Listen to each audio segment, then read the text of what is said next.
ఏమై ఉన్నానో, ఏ స్థితిలో ఉన్నానో, ఎక్కడ ఉన్నానో సమస్తం నా దేవుని యొక్క కృప వలనే.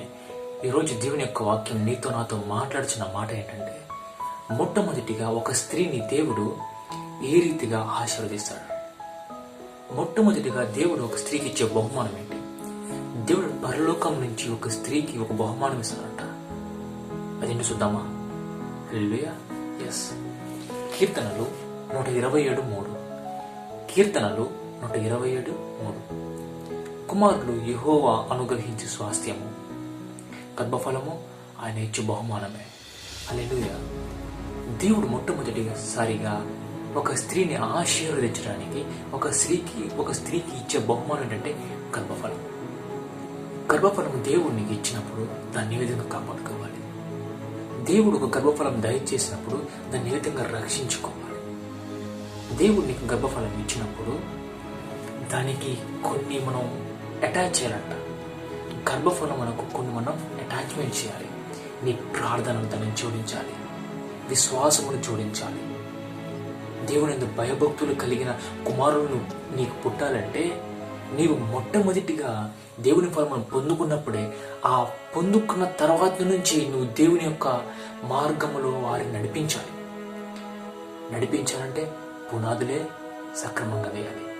నేను చెప్తున్నాను, నీ గర్భములో దేవుని యొక్క కుమారుడు, నీ గర్భంలో దేవుని చేత రూపొందిన ఒక కుమారుడు ఉన్నప్పుడు నువ్వు ప్రార్థన జీవితం జీవించాలి. నీ 9 నెలలు ఈ టైంని ప్రార్థనతో గడపాలి, ప్రార్థనా సమయంలో గడపాలి. ప్రార్థనలో నువ్వు ఉండాలి, ఎక్కువగా ప్రార్థనకు కేటాయించాలి సమయమును. అలాగే నీకు పుట్టబోయే కుమారుడు అధికమైన తలాంతులతో దేవుని కొరకు ఏ విధంగా ఉపయోగపడాలి, దేవుని కొరకు ఏ విధంగా తలాంతులు ఉపయోగపడాలి అన్నది, ఆ తలాంతులు ఏమేమి కావాలో, నీ కుమారుడు కావాలో ఆ తలాంతుల కోసం ప్రార్థించాలి. ఈ లోక సంబంధమైన ఏ పాపము, ఏ శాపము కూడా నా కుమారుడి పైన తగలకూడదని నిరంతరం ప్రార్థించాలి. పితరుల యొక్క పాపము కావచ్చు, ఈ లోక సంబంధమైన పాపం కావచ్చు, నా కుమారుడి పైన ఉండకూడదని నిరంతరం ఒక తల్లి ప్రార్థించాలి. ఒక తల్లి ప్రార్థన పరలోకంలోకి ఈజీగా వెళ్తుంది. ఎందుకు తెలుసా? ఒక బిడ్డ కోసం ఒక తల్లి చేసే ప్రార్థన ఒక ఇంపైన సువాసన జరుగుతుంది పైకి, ఒక ఇంపైన సువాసన. ఎందుకంటే తెలుసా, దేవుడిచ్చిన బహుమానమును సక్రమంగా కాపాడేది ఒక తల్లి.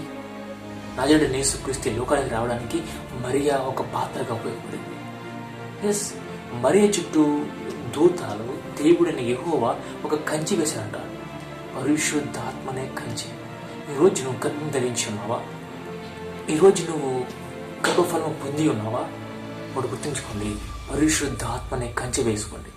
ఎప్పుడైతే పరిశుద్ధాత్మని కంచెను మీరేస్తారో, మీ దేవుడిని యెహోవా నీ చుట్టూను, నీ గృహం చుట్టూను, నీ గర్భంలో ఉన్న నీ కుమారుడి చుట్టూను పరిశుద్ధాత్మ యొక్క వెలుగు నిరంతరం తోడుంటుంది.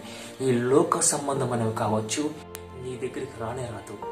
ఎందుకంటే తెలుసా, నీ చుట్టూ వెలుగుండగా చీకటి నీ దగ్గర రానే రాదు. చీకటి ఉన్న చోట వెలుగున్నదు. హల్లెలూయా. వెలుగున్న చోట చీకటి రానే రాదు. ప్రియ సహోదరి సహోదరులారా, ఈరోజు ఎవరైతే గర్భఫలం పొంది ఉన్నారో, నీ గర్భంలో ఉన్న కుమారుడు కోసం ప్రేయర్ చేయండి. 9 నెలలు ప్రేయర్లో గడపండి. కోసం ఖాళీ దొరికితే ప్రేయర్లో కూర్చోండి. ఎందుకు తెలుసా? నీ కుమారుడు రానున్న తరములో ఒకరికి మాదిరితరంగా ఉండడానికి ఇప్పటి నుంచి నీ ప్రార్థన అవసరం అవ్వాలి. హల్లెలూయా. ఒక కుటుంబానికి స్త్రీ యొక్క ప్రార్థన చాలా ముఖ్యమైనది. ఎవరెవరైతే గర్భఫలం పొంది ఉన్నారో, ఎవరైతే గర్భఫలం పొందబోచున్నారో, గర్భఫలం లేని వారికి దేవుడు ఈ మంత్రంనే కన్ఫర్మ్ చేస్తున్నాడు. ఎందుకంటే తెలుసా, పరలోకం నుంచి ఆ ఫలమును పొందే అధికారం ప్రతి ఒక్క స్త్రీకి దేవుడు ఇచ్చినాడు. నువ్వు అవమానించబడితే దేవునికి ఇష్టమా? నువ్వు గర్భఫలం లేకుండా అందరి చేత నిందించబడితే దేవునికి ఇష్టమా? ప్రియ సహోదరి సహోదరుల, దేవునికి ఒక టైం ఉంటుంది. ఇది నీ టైం, ఇది నీ టైం.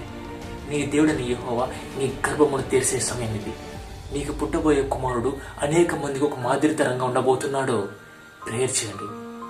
గర్భము ధరించబో ముందు ప్రేయర్ చేయండి, గర్భం ధరించిన తర్వాత కూడా ప్రేయర్ చేయండి. పుట్టేంత వరకు ప్రేయర్ చేయండి. ప్రేయర్తో ఉండండి. Prayer prayer prayer prayer. నీ ప్రార్థన నీ బలము. ప్రార్థనని బలంగా మార్చేసుకోండి. హల్లెలూయా. ప్రార్థనను నీ బలంగా మార్చేసుకో. ప్రియ సహోదరి, నీ బలమైన నీ ప్రార్థన అవ్వాలా. నీ భక్తి నీకు ధైర్యాన్ని పుట్టించాలి. యేసు నామములో నీ భక్తి నీకు ధైర్యాన్ని పుట్టించాలి. నీ భక్తి నీకు ధైర్యాన్ని ఇవ్వాలి. నీ ప్రార్థన నీకు శక్తిని కలుగ చేయాలి.